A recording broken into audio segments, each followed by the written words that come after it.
बिस्मिल्लाहिर्रहमानिर्रहीम। अस्सलाम वालेकुम नाज़रीन, मैं हूं आपका अपना ज़वार की मोहम्मद अब्सार हैदरी। आज मैं जिस शख्सियत के साथ आपकी मुलाकात करवाने लगा हूं, ये बहुत ही प्यारी हस्ती हैं। माशाल्लाह एमए उर्दू, एमए पंजाबी और रूहानियत में एक अलहदा मकाम रखने वाले हैं। हमारे बहुत ही प्यारे और पुराने तल्लकात हैं इनके साथ। मौला पाक पाक इनकी तौफीकात में इजाफ़ा फरमाए। मैं इनका इंतहाई शुक्रगुजार हूँ कि आज इन्होंने मुझे वक्त दिया।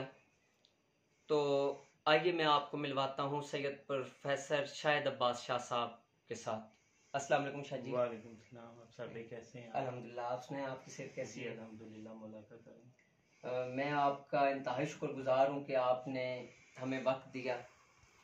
मौला पाक आपकी तौफीकात में इजाफ़ा फरमाए। और ये खबर सुनकर भी मुझे बहुत ज़्यादा अफसोस हुआ कि माँ जी इस दुनिया से चली गई। तो शाह साहब, आप ये मुझे फरमाएं कि आप यानी कि क्या फील करते हैं वालिदा साहिबा के जाने के बाद? आपने क्या फील किया है? बिस्मिल्लाहिर्रहमानिर्रहीम। अल्लाहुम्मा सल्ली अला मुहम्मद व आलि मुहम्मद। सर भाई, आप जैसा कि जानते हैं कि वालिदैन जो हैं वो एक साए की तरह हैं, एक छतरी की तरह। जी बेशक। तो 6 साल पहले मेरे वालिद का विसाल हुआ। उसके बाद वालदा ही एक वाहिद सहारा थी। लेकिन चूंकि हम सब ने अल्लाह की तरफ लौट कर जाना है, बेशक, और वो हस्तियाँ जिनके लिए अल्लाह ने कायनात बनाई, उन्होंने भी इस कायनात को छोड़ दिया। जी। तो हम इस कायनात से पलट कर उन्हीं हस्तियों की बारगाह में पेश होने वाले। तो दुआ करें कि अल्लाह मेरे वालिदैन को जो आरे पंचतन पाक में जगह ता फरमाए। यकीनन वो जनती हैं, सादात घराने से हैं आप। बाकी मेरी वालदा मौला की बहुत बड़ी आज़ादात थी, और मैंने हमेशा उनको मौला अब्बास के अलम की खिदमत करते हुए देखा। और वहाँ पे हमेशा उन्हें सूरह यासीन शरीफ, सूरह मुज़म्मिल शरीफ और सूरह रहमान का विर्द करते हुए देखा।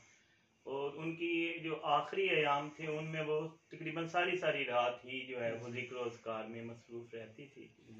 तो क्योंकि हमारे ख़ानदान का रूहानियत से ताल्लुक़ सदियों से है। जी बेशक, सादात घराना। तो उनकी कमी तो महसूस होती है, लेकिन दुआ है कि मौला पंचतन पाक जो है उनको अपने कुर्ब में जगह नसीब करे। जैसे कि शाह साहब अभी आपने फरमाया कि यानी कि वो पूरी रात पढ़ती रहती थी आखिरी अयाम में। तो अक्सर आमिलीन कामिलीन फरमाते हैं, उलमाए दीन फरमाते हैं कि जो अल्लाह पाक के करीब होते हैं उन्हें पहले इशारा मिल जाता है कि अभी तुम अपनी तैयारी करो। तो आपने ऐसी कोई चीज़ माँ जी के अंदर फील की? जी सर भाई, मैंने देखा कि उन्होंने अपने सारे कपड़े, अपने सारी जूतियाँ और इस तरह की तमाम चीज़ें जो हैं वो यहाँ लोगों को, मुस्तहिकों को बुला के तकसीम कर दी। इसके अलावा उन्होंने रज़ाइयाँ, गर्म कपड़े भी लोगों में तकसीम कर दिए। इसके अलावा उन्होंने यहाँ लोगों का महाना खर्च जो है ना वो मुस्तहिकीन का लगा रखा था, जो उनकी मौजूदगी में और गैर मौजूदगी में भी पैसे लेके जाते थे। जी।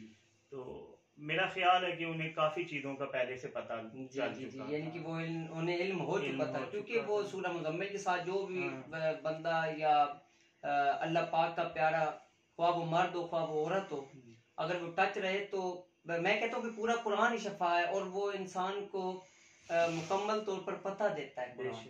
जैसे माँ जी जो ना सूरह कौसर की तलावत करती थी, याद होगा आपको कि पिछली मरतबा में आया था तो उन्होंने मुझे बताया था कि मैं सूरह कौसर का रोज़ाना विर्द करती हूँ, क्योंकि ये पाक सईदा इस्लामुल्लाह अलैहा के नाम से मंसूब है।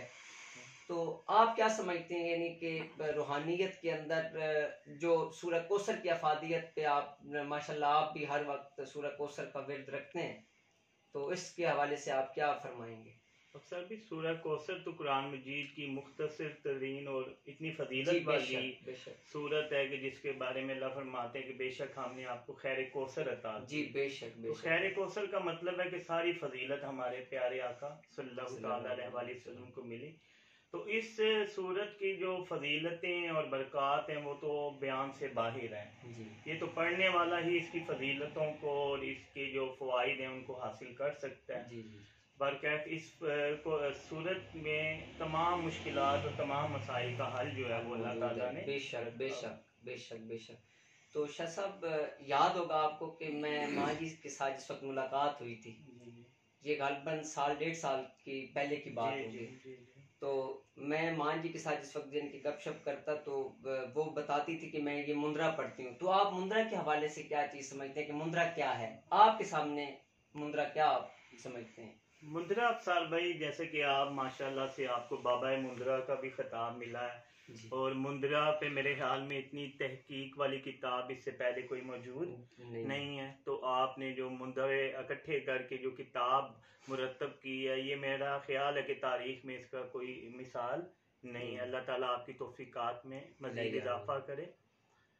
मुंद्रा जैसे कि हमने अपने बुजुर्गों से सुना है अफसार भाई कि ये औलिया कराम दरवेशों का हजारों साल से आजमूदा जो है और रात में से एक विर्द है जी, बेशक। ये जो मुख्तलिफ जबानों का मजमू है बेशक। और ये ख़ास तौर पे जो दरवेश और मलंग लोग हैं, ये मुख्तलिफ मसाइल के हल के लिए मुंद्रा जो है वो पढ़ते हैं और लोगों को तलकीन करते हैं। और यकीनन मुंद्रा भी बहुत फजीलत का हामिल है, क्योंकि इसमें मौला कायनात मौला मुश्किल कुशा अलैहिस्सलाम की ये मनाजात हैं की बारगाह में मनाजात पेश किए जाते हैं, और वो जो कायनात के मुश्किल कुशा हैं वो फौरन लोगों की मदद के लिए पहुंचते हैं। बेशक। तो मैं इस पे आपको मुबारकबाद भी पेश करूंगा कि आपने माशाल्लाह अल्हम्दुलिल्लाह ये जो काविश है आपकी ये हमेशा सराही जाएगी, और यकीनन ये हजारों लाखों लोग इससे जो है फैज़याब होंगे। जी, असल में शाह साहब कहने के ये मकसद है कि आपको पता है कि अल्लाह पैगंबर पाक हमारा यानी कि हिस्सा है, क्योंकि मौला पैगंबर पाक ने फरमाया कि हम जिसको सजदा करते हैं वो खालिक के कायनात है। और मुंद्रा यानी कि आपको पता है कि ये एक मजमूआ है, मुख्तलिफ ज़बानों का मजमूआ है। तो इसी हवाले से यानी कि मैंने नाम अली तो इसमें आज़म है, क्योंकि मौला कायनात ने फरमाया था ना रसूल माप सल्लल्लाहु अलैहि वसल्लम ने कि मन कुंतु मौला हुफाज अलियन, मौला के जिसका मैं मौला उसका अली मौला। तो मैंने कहा कि अगर मुंद्रे पे किताब लिखी जाए तो ये यानी कि काफ़ी बेहतरी की जानिब होगा। और मौला आपकी तौफीकात में इजाफा फरमाए। शाह जी, आपने हमें वक्त दिया, आप हमारे नाजरीन के लिए कोई अपना पैगाम देना चाहें? मैं तमाम नाजरीन से ये इल्तमास करता हूँ कि अफसार भाई के साथ जो मेरा ताल्लुक़ है उसको बहुत साल तो नहीं हुए, लेकिन मैंने ये देखा कि अफसार भाई माशाल्लाह से एक बहुत बड़ी रूहानी शख्सियत है और एक दर्द दिल रखने वाले इंसान है जो दुखी लोगों की मदद के लिए अपने आप को वक्फ किए हुए हैं। तो जहाँ जहाँ भी दुनिया में लोगों को मुख्तलिफ रूहानी मसाइल के हवाले से किसी भी किस्म का मसला पूछना हो तो वो अफसार भाई से रब्ता करें। मुझे उम्मीद है कि अफसार भाई उनकी जो है जहाँ तक मुमकिन होगा मदद करेंगे।